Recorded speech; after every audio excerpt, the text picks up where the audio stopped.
देखिए आज हम बात करेंगे टाइप ऑफ मैट्रिक्स की।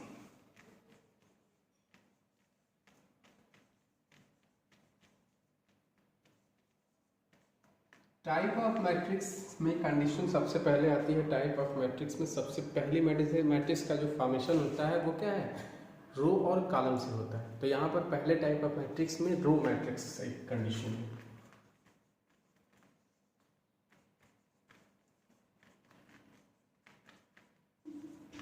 रो मैट्रिसेस का केस ये होता है कि इसमें रो होती है, कॉलम नहीं होता। यानी रो का केस है, रो और कॉलम मैट्रिक्स की कंडीशंस में। देखिए एक ऐसी मैट्रिक्स होगी जिसमें रो दिखाई देगी और एक ऐसी मैट्रिक्स होगी जिसमें कॉलम होगा। एक ऐसी मैट्रिक्स रो मैट्रिक्स के अंतर्गत उस मैट्रिक्स को रो मैट्रिक्स कहेंगे जहां पर एक रो हो, ठीक है, केवल एक रो हो और कॉलम कई हो जाए। जैसे देखिए ये एक मैट्रिक्स है 1 2 3, ये एक मैट्रिक्स है, या आपका ये मैट्रिक्स है 1 5 या 1 5 8 7 3।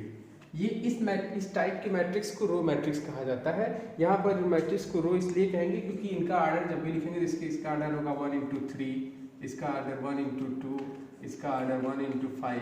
तो यहाँ देखिए, यहाँ जो रो की वैल्यू है वो हमेशा यूनिट है। तो ऐसे मैट्रिक्स जिसमें रो की कंडीशन एक हो वो मैट्रिक्स क्या कहे जाते हैं, रो मैट्रिक्स कहे जाते हैं। दूसरी कंडीशन इसी के साथ आती है कॉलम मैट्रिक्स की।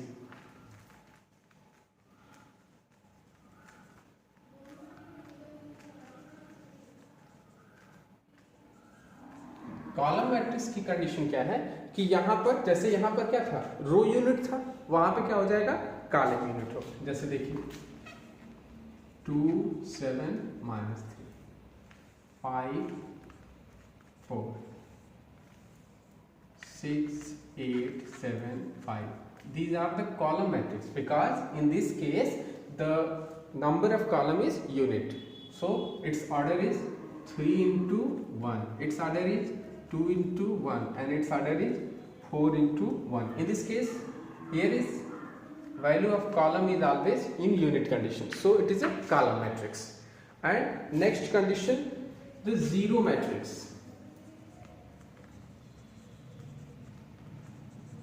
Zero matrix, a matrix which have all elements are zero. Zero matrix is also known as null matrix. In this case null matrix are zero matrix. Which matrix are set? So here is 0 0 0 0 0 0 0 0 0 0 0. These all the matrices are called zero matrix or null matrix. Which type of matrix are called zero matrix? Which matrices all elements are zero, which is called zero matrix. In this case these are called zero matrix. In previous video we have also seen that square matrix.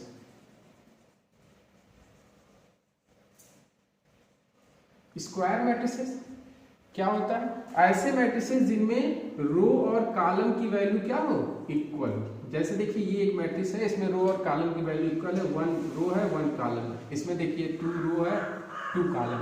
ये क्या है, square matrix है। जैसे ये देखिए 1 5 7 3 8 5 2 3 4 5। ये देखिए ये एक मैट्रिक्स है जहाँ देखिए नंबर ऑफ रो 3 है और नंबर ऑफ कॉलम भी क्या है, 3 है। इसलिए इस मैट्रिक्स को हम क्या कहेंगे, 3 into 3 मैट्रिक्स। तो ऐसे मैट्रिसेस जिनमें रो और कॉलम की संख्या क्या हो, इक्वल हो, एंड मैट्रिसेस को हम क्या कहते हैं, स्क्वायर मैट्रिक्स कहते हैं। ये तो कुछ खास स्थितियां हैं, रो कॉलम जीरो मैट्रिक्स या स्क्वायर मैट्रिक्स। इसके अलावा कुछ मैट्रिक्स डायगोनल बेस पे अरेंज होती हैं। कुछ मैट्रिक्स ऐसी होती हैं जिनको डायगोनल रिलेशन पे हम लेके आते हैं, जिनको हम डायगोनल मैट्रिक्स के अंतर्गत रखते हैं। जैसे सबसे पहले ये समझे कि डायगोनल मैट्रिक्स होती क्या है। सबसे पहला केस ये है कि डायगोनल मैट्रिक्स होती क्या है।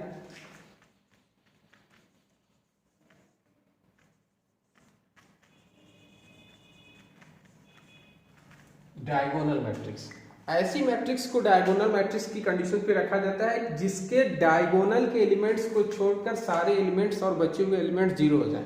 लेकिन डायगोनल मैट्रिक्स जब भी हम लिखेंगे तो एक चीज ध्यान रखेंगे कि यहाँ पर जो एलिमेंट्स हैं डायगोनल पे या जो आपका मैट्रिक्स है वो हमेशा स्क्वायर मैट्रिक्स होना चाहिए। अगर स्क्वायर मैट्रिक्स नहीं है तो हम डायगोनल मैट्रिक्स को नहीं आइडेंटिफाई करेंगे। जैसे देखिए ये आपका एक डायगोनल मैट्रिक्स है 4 0 0 3। देखिए डायगोनल पे जो एलिमेंट्स है वही क्या है, एलिमेंट्स के जिसपे पहला केस यहां से शुरू करेंगे यही डायगोनल लेंगे, ये डायगोनल नहीं लिया जाएगा, ये भी ध्यान रखिएगा। जैसे देखिए ये है मैट्रिक्स 6 0 0 0 4 0 0 0 -3, ये भी देखिए डायगोनल मैट्रिक्स। डायगोनल मैट्रिक्स भी कई तरह की मैट्रिक्स होती है, जैसे एक स्केलर मैट्रिक्स इसी में होता है। अब डायगोनल मैट्रिक्स को स्केलर मैट्रिक्स कब कहा जाएगा, या एक स्क्वायर मैट्रिक्स जो डायगोनल मैट्रिक्स की कंडीशंस को रिप्रेजेंट कर रहा है उसके अंदर में उसको स्केलर मैट्रिक्स कब कहेंगे, ऐसी समय वो स्केलर मैट्रिक्स कहा जाएगा जब ये डायगोनल के जितने भी एलिमेंट्स हैं ये एलिमेंट्स सेम हो जाए। जैसे देखिए ये स्केलर मैट्रिक्स 2 0 0 0 2 0 0 0 2, ये आपका क्या है, ये एक डायगोनल मैट्रिक्स तो है ही, उसके अलावा ये क्या है, एक स्केलर मैट्रिक्स है। क्यों, क्योंकि यहाँ पर ये इसकी जो यूनिट कंडीशन पे इसके जो डायगोनल्स हैं वो क्या है, सेम है। ऐसे मैट्रिक्स को हम डायगोनल मैट्रिक्स कहते हैं। अब डायगोनल मैट्रिक्स के अंतर्गत या स्केलर मैट्रिक्स कहते हैं, इसी में एक मैट्रिक्स आता है यूनिट मैट्रिक्स। यूनिट मैट्रिक्स की कंडीशंस क्या है कि जो डायगोनल के कोई भी स्क्वायर मैट्रिक्स जो जिसमें डायगोनल एलिमेंट्स जो हो वो यूनिट केस पे हो जाए और जितने भी एलिमेंट्स हो वो जीरो हो। यूनिट केस पे कहने का मतलब कि जितने जैसे डायगोनल है 1 0 0 0 1 0 0 0 1, यहाँ देखिए जो डायगोनल पे इसके एलिमेंट्स हैं ये क्या है, यूनिट केस पे हैं और सभी एलिमेंट्स जीरो हैं, तो ऐसे मैट्रिक्स को हम क्या कहते हैं, डायगोनल मैट्रिक्स कहे जाते हैं। अब दो मैट्रिक्स को अगर हमको कंपेयर करना है तो हम कैसे कंपेयर करेंगे, इसको भी जरा ध्यान दें।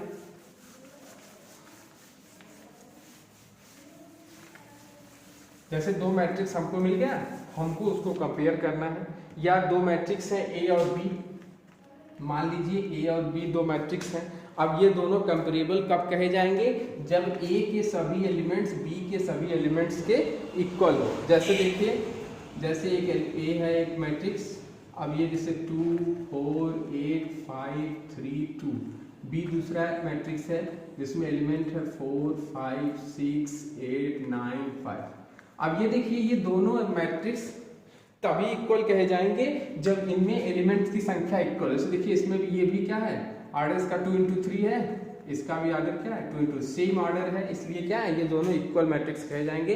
या कंपेरेबल मैट्रिक्स तभी ये कहे जाएंगे जब इनके डायगोनल्स की केस में यहाँ पर क्या है, इनके बीच इनका आर्डर क्या है, सेम है। अगर आर्डर सेम नहीं होगा तो इनको कंपेरेबल मैट्रिक्स नहीं कहा जाएगा। अब कंपेरेबल मैट्रिक्स के रिस्पेक्ट में इक्वल मैट्रिक्स आता है, तो इक्वल मैट्रिक्स कब कहा जाएगा, जब दो मैट्रिक्स इक्वल कब कहे जाएंगे, कब, जब जैसे ए और बी का केस है, ए और बी इक्वल कब होंगे, जब इनके सभी एक मैट्रिक्स के सभी एलिमेंट दूसरे मैट्रिक्स के क्या हो, इक्वल हो। जैसे मान लीजिए ये क्या है 5 3 x 7, अब दूसरा यहाँ मैट्रिक्स है y z 7 9, ठीक, ये सॉरी y z 1 और 7। अब कहता है ये दो मैट्रिक्स हैं, अब कहता है x y z का मान बताइए जब क्या है, दोनों इक्वल मैट्रिक्स है। तो इक्वल मैट्रिक्स का मतलब क्या है, a इज इक्वल टू क्या होगा b, तो वैल्यू रखें तो 5x 3 7 is equal to y 1 z 7। अब देखिए यहाँ से x इज इक्वल टू क्या मिला 1, y इज इक्वल टू 5 और z इज इक्वल टू 3, ये आपका x y z का मान आ गया। तो ये कंडीशन ध्यान रखेंगे कि इक्वल मैट्रिक्स की केस तभी आएगी जब उनके एलिमेंट्स इक्वल होंगे। और यहाँ देखिए ये कंपेरेबल मैट्रिक्स कब होगा, जब उनके बीच का केस क्या हो, उनका आर्डर सेम हो। कंपेरेबल मैट्रिक्स तभी होंगे जब उनका same number of elements contain करे। अगर नंबर ऑफ एलिमेंट्स सेम नहीं होंगे तो ऐसी स्थिति में यह कंपेरेबल नहीं होंगे। और इक्वल मैट्रिक्स कब होंगे, जब दोनों में एक ही तरह के एलिमेंट हो। जैसे कि यहाँ y 5 हो गया, ये 1 है तो ये भी 1 हो गया, दोनों सेम कंडीशन में। अगर कहीं ऐसा नहीं हुआ तो ऐसी कंडीशंस में हम उसको कंपेरेबल मैट्रिक्स के अंतर्गत नहीं रखेंगे। अब बात आती है इस मैट्रिक्स का कुछ प्रॉपर्टीज हैं। सबसे पहली प्रॉपर्टी या ऑपरेशंस के रिस्पेक्ट में रखें तो सबसे पहले हम बात करेंगे एडिशन की, एडिशन ऑफ मैट्रिक्स, ठीक है। एडिशन ऑफ मैट्रिक्स की केस में देखिए सबसे पहले क्या होगा कि कोई भी मैट्रिक्स एक दूसरे से जब जोड़ी जाएगी, देखेंगे ऑपरेशन ऑफ मैट्रिक्स में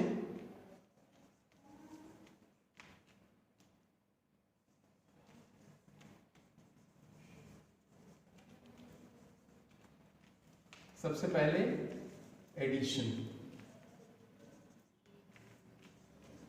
एडिशन की केस में देखिए होगा क्या कि कोई मैट्रिक्स एक दूसरे से एडिशन तभी की जाएगी जब, ध्यान यही रखना है कि पहला एक जो मैट्रिक्स है और दूसरे मैट्रिक्स का आर्डर सेम हो। मान लीजिए ए है मैट्रिक्स जिसमें एलिमेंट है A I J, order of M cross N. दूसरा मैट्रिक्स बी है जिसमें एलिमेंट है बी आई जे और आर्डर है यम क्रॉस एन। देखिए दोनों का आर्डर सेम है, इसलिए जब हम इन दोनों को जोड़ेंगे यानी ऐड करने की केस में होगा क्या, A I J M cross N plus B I J of order M N. अब देखिए दोनों को एक साथ जोड़ेंगे तो हो जाएगा A I J plus B I J M N. ये इसका एडिशन हो जाएगा। सिंपल केस में जैसे एडिशन करते हैं हम आसानी से कर सकते हैं। जैसे मान लीजिए अगर आपको एक मैट्रिक्स दी गई है a इज इक्वल टू 2 0 1 4 और b इज इक्वल टू 1 4 6 8 9 5। अब कहता है a प्लस बी की वैल्यू क्या होगी। अब देखिए यहाँ पर क्या देखेंगे, पहला काम तो हम देखेंगे क्या दोनों का आर्डर सेम है। तो इसका आर्डर तो 2 इंटू 2 है, लेकिन इसका आर्डर क्या है 2 इंटू 3। देखिए यम तो यम के बराबर दिख रहा है लेकिन यन यन के बराबर नहीं है, इसलिए हम इन दोनों मैट्रिक्स को जोड़ नहीं सकते। क्यों? क्योंकि इसका आर्डर सेम नहीं है।